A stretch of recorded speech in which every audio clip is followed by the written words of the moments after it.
केवल हमने मूल निवासी की गोली दी। ध्यान रखो, बहुत फंडामेंटल बता रहा हूं कि मुसलमान इस देश के मूल निवासी है। ये मूल निवासी की गोली मुसलमान लोग खा ले, ये जो इनका आवाज है ना,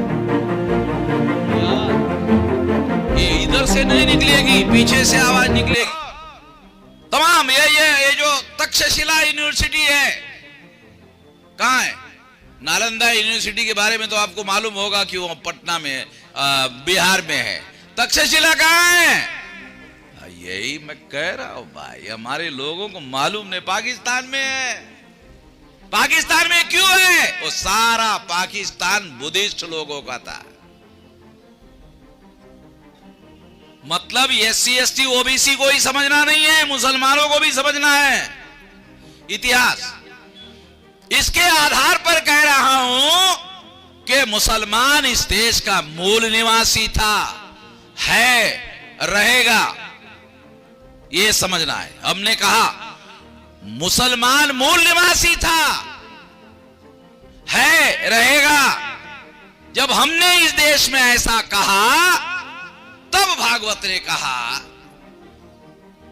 कि अब खतरा बढ़ गया है, SC ST OBC और मुसलमान मिल जाएगा आपस में, क्योंकि अब मालूम हो गया है DNA भाई भाई हो जाएगा, DNA भाई भाई हो जाएगा, ये मालूम हो गया अब इन लोगों को।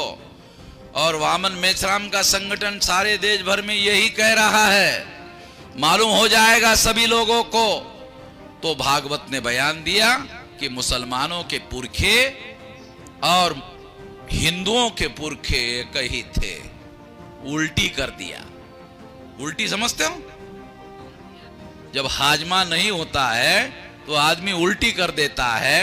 तो जो कहता था मुसलमान विदेशी है, पाकिस्तानी है, पाकिस्तान चले जाओ, अब बोलना बंद कर दिया। केवल हमने मूल निवासी की गोली दी। ध्यान रखो, बहुत फंडामेंटल बता रहा हूं कि मुसलमान इस देश के मूल निवासी है।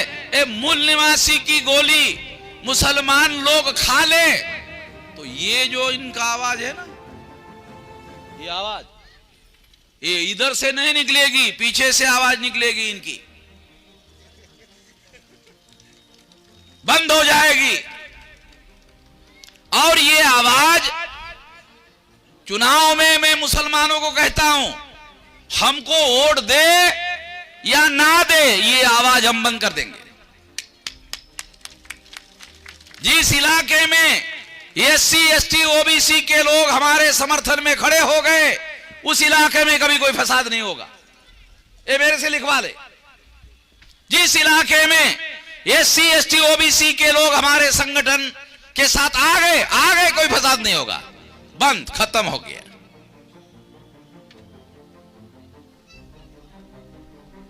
कोई पुलिस की जरूरत नहीं है, कोई रैपिड एक्शन फोर्स की जरूरत नहीं है, पैरामिलिट्री फोर्स की जरूरत नहीं है, कोई मिलिट्री की जरूरत नहीं है। हमारे लोग अगर हमारे संगठन के दायरे में आ गए, कोई फसाद नहीं होगा। ये तो गुमराह करके हमारे लोगों को मुसलमानों के खिलाफ में इस्तेमाल करते हैं। अब इनका रास्ता, अब हम लोगों ने केवल जागृति फैलानी है, और ये जागृति फैलाने का अभियान राष्ट्रीय स्तर पर चल रहा है।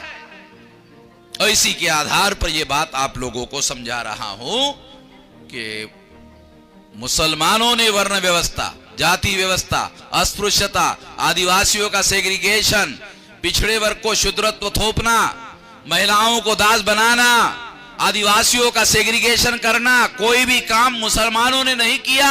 ये सारा का सारा काम ब्राह्मणों ने किया, और डॉक्यूमेंट्री एविडेंस है मेरे पास। मैं ब्राह्मणों को चुनौती देता हूं कि जो मैं कह रहा हूं उसे गलत साबित कर दो। वो हाई कोर्ट के जज के मुंह पर सबूत फेंक के मारूंगा, सबूतों के आधार पर मेरा। बाबा साहब आंबेडकर जिस मनुस्मृति का इस्तेमाल करते थे सबूत के लिए, वो मनुस्मृति की किताब ब्राह्मणों ने गायब कर दी। मैं ऑस्ट्रेलिया जाकर लाया हूं, 200 साल पुरानी है, मेरे पास में सबूत है। और वो कागज सड़ जाता है तो मैंने लोगों को कहा इसका डिजिटल रिकॉर्ड तैयार करो, साला कभी सड़ता ही नहीं हजारों साल तक। मैं बोलता बाद में हूं, सबूत पहले इकट्ठा करता, बगैर सबूत के कोई बात नहीं करता। तो साथियों, मैं जो बात आपको कहना चाहता हूं, इस देश में जो अल्पसंख्यक लोग हैं, जिनकी संख्या ब्राह्मण है, मुसलमान अल्पसंख्यक नहीं है। देखो कितनी हैरानी की बात है, मुसलमानों को भी यह बात समझ में नहीं आ रही है। ब्राह्मणों की संख्या 3.5%, 3.5% ब्राह्मण, 15% मुसलमानों को क्या कहते हैं? अल्पसंख्यक।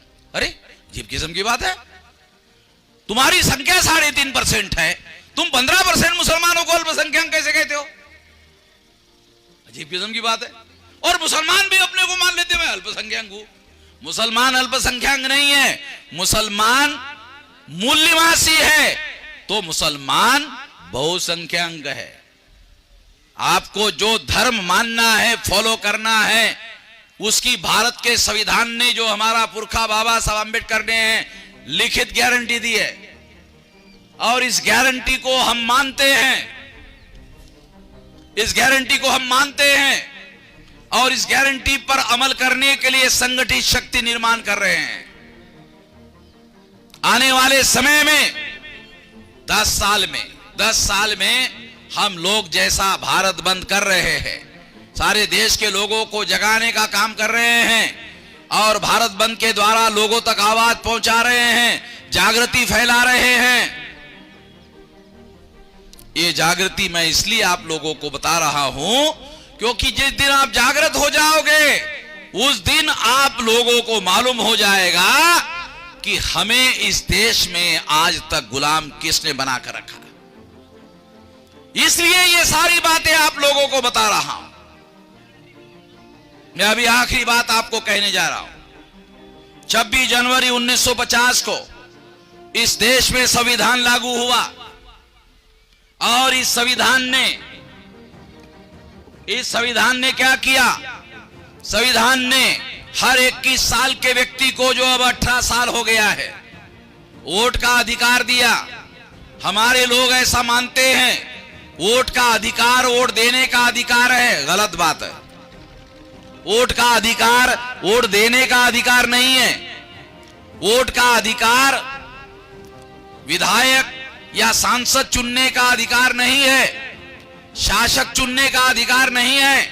वोट का अधिकार शासक बनने का अधिकार है।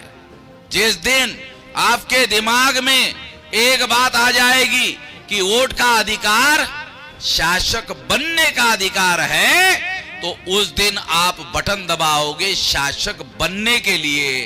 अब क्या करते हो? दूसरे को बनाते हो, दूसरे को। पिछले 75 साल से आप लोग केवल दूसरों को बना रहे हो। और क्यों बना रहे हो? क्योंकि आप ऐसा मानते हो कि ये काम दूसरों का है, देश चलाना दूसरों का काम है। देश चलाना दूसरों का, ये देश हमारा है, इस देश की मट्टी हमारी है। ये देश चलाना और इस देश का विकास और उद्धार करना, ये भी हमारी जिम्मेदारी है। इसलिए हम लोगों को इसके बारे में गंभीरता से सोचकर इस देश को चलाने का काम भी अपने हाथ में लेना चाहिए। ये बात अगर आप समझ लेते हो तो आसानी से ये काम हो जाएगा। साथियों, आजादी मिलकर 75 साल हो गए। जब इस देश में अंग्रेज थे, अंग्रेज कहते थे, गांधी और नेहरू कहते थे, अंग्रेजों की वजह से आप लोग गरीब हो, अंग्रेजों की वजह से आप गरीब हो, ऐसा कहते थे। अब आजाद होके 75 साल हो गए, और 75 साल में गांव में रहने वाले 90% लोग गरीबी रेखा से नीचे जीवन यापन कर रहे हैं, सरकार कहती है। शहरों में रहने वाले 75% लोग गरीबी रेखा के नीचे जीवन यापन कर रहे, सरकार कह रही है। 75 साल हो गए आजादी, और अगर इस आजादी को 75 साल हो गए और इतने सारे प्रधानमंत्री हो गए, हमारे लोगों की क्या मांग है? हम गरीब गुरबे मजलूम लोगों की क्या मांग है? हमारे लोगों की बहुत बड़ी बड़ी आकांक्षाएं नहीं है, हमारी छोटी आकांक्षाएं हैं कि हमारे लोगों को इज्जत से रोटी कपड़ा और मकान मिलना चाहिए, मगर इज्जत से मिलना चाहिए। केवल इतनी है आकांक्षा, बहुत बड़ी आकांक्षा नहीं है। रोटी, कपड़ा और मकान इज्जत से मिलना चाहिए, सम्मान से, स्वाभिमान से मिलना चाहिए। 75 साल में यह काम किसी प्रधानमंत्री ने पहले नंबर के काम में नहीं लिया। शिक्षा, 6.5 लाख गांव हैं, 2 लाख गांव में स्कूल ही नहीं है। हमारे लोगों की क्या आकांक्षा है? डॉक्टर बाबा साहब आंबेडकर की तरह कोलंबिया में जाकर पढ़ने की आकांक्षा नहीं है, न्यूयॉर्क में, कोलंबिया में पढ़ने की, लंदन स्कूल ऑफ इकोनॉमिक्स में पढ़ने